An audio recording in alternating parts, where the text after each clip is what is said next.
Hello, you wondrous people. Michael Rosmer here with Richucation. Once again, I'm here today to talk to you about the subject of goal setting, okay? And I'm really relaying a bunch of data to you. A lot of this, it's not like I'm so smart, I've invented this or anything like that. This is a lot of wisdom that's been dissected from a lot of different sources, various research and experts, etc. And then I put into practice and got results, and as a result, I'm sharing it with you, okay? So today we're going to get into goal setting because goal setting is super important, okay? If you want to improve, you're almost required to have goal setting of some sort, okay? And that goal setting doesn't have to be, well, we'll get onto that, okay? So there's an idea out there that you should set like this lofty 10, 20, 50, whatever year goal, okay? 100-year goals. There's probably some merit to a little bit of that. But when we're talking about mastery, which is what we're here today to talk about, that's actually not what the research shows. Okay, so what we find is that the least effective goals, when you look at low performers, they have long-term vague goals. Okay? As your performance, higher performers have shorter term, more specific goals. Okay?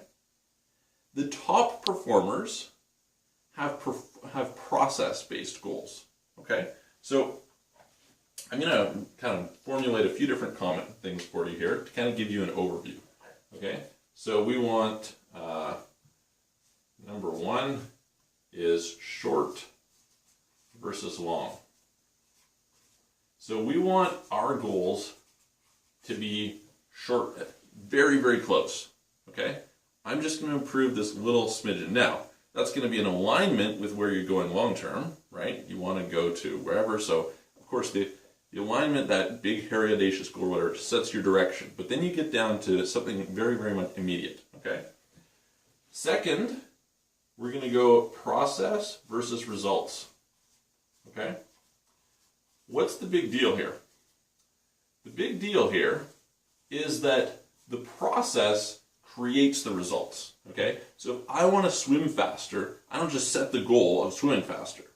I figure out what the breakdown is in how I swim faster, and as I improve my swimming, I'll naturally get to that result. And I'll give you an example. There was a point in time where I wanted to increase how high I could jump, okay? And I would stand there and try and jump higher. Didn't get much result. When I started to exercise my legs to build my muscles in my legs, my jumping naturally went up. Very interesting, right? Same concept is true here. You want to learn to get more customers and, make more profit. Learn to write more compelling headlines, to have better offers. Learn the process of attracting customers more efficiently. And you'll naturally get that more profit. Learn the process of driving your costs down and you'll get a better result, okay? So those are really the two distinctions that we want to pay attention to. The highest performers have process-oriented, kind of immediate goals. Okay, so Tiger Woods is out there doing his golfing or whatever. He's focusing on, like, how do I tighten that glute? I want to contract my glute as I swing. And I'm not a golfer, so this might be completely off, but I've actually heard him talk about this important thing of, being able to fire his glute muscle at the right time. Because he knows that as he does that, it gives him that extra little bit of whatever that makes it work. So focus on the process, okay, as opposed to the result. Processes lead to results. Short term leads to long term, right? And so it's pretty simple.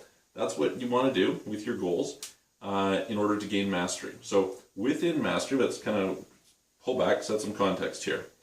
Let's say I want to build a big company, right? That's long-term, vague goal. Not going to do much for me, okay?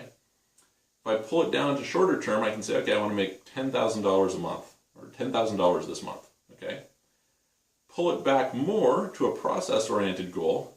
I want to learn to overcome objections effectively. Now I have something to work with. And what I'm going to do is these process-oriented goals are going to be derived from my breakdowns and my opportunities, okay? So I'm going to look at, okay, what's breaking down? If I can figure out what my breakdowns are and what my opportunities are, then suddenly I'm going to be able to set process-oriented goals to determine that. So I hope that's helpful to you. It's something you're going to have to make a practice of, like any of this stuff. The simple reality is that when we go out there into the world, the way we're doing things is habitual. And you haven't made a habit of setting these process-oriented goals. So it's a great practice to each day set some sort of process-oriented goal and work at it. Set yourself some training objectives. Work on that training. So like when I would play squash, right, I might practice hitting the ball right down along the edge, okay? Or I would sit there and I would practice serving in a certain way over and over again. And ideally, the more process I can, the more I can break it down to the process, so instead of saying, okay, I want to hit there, which I can practice that to some extent, I start saying, okay, when I hit it and it goes where I want, what's different between that and when I hit it and when it doesn't go where I want? You know, and so as an example, shooting, I went out to a gun range one time and they had this chart that would show you, oh, if you're hitting over here instead of right in the center of the target, what's probably happening is you're applying too much pressure in this way, or you're pulling at an odd angle, or whatever, right? I don't remember what they were. But all of a sudden I can correct my process, as opposed to just standing there and trying to hit the target, which doesn't work very well. Instead, I say, okay, what's changing in how I grip it? What's changing in how I squeeze? What's changing in how I look down the sight? What's changing in how my stance is? And as I nail all those things, suddenly, bang, I consistently start to get the result. So make a big point of that, make a big point of that with your team, and share that with other people, and it'll help you a lot. We'll see you on the next video.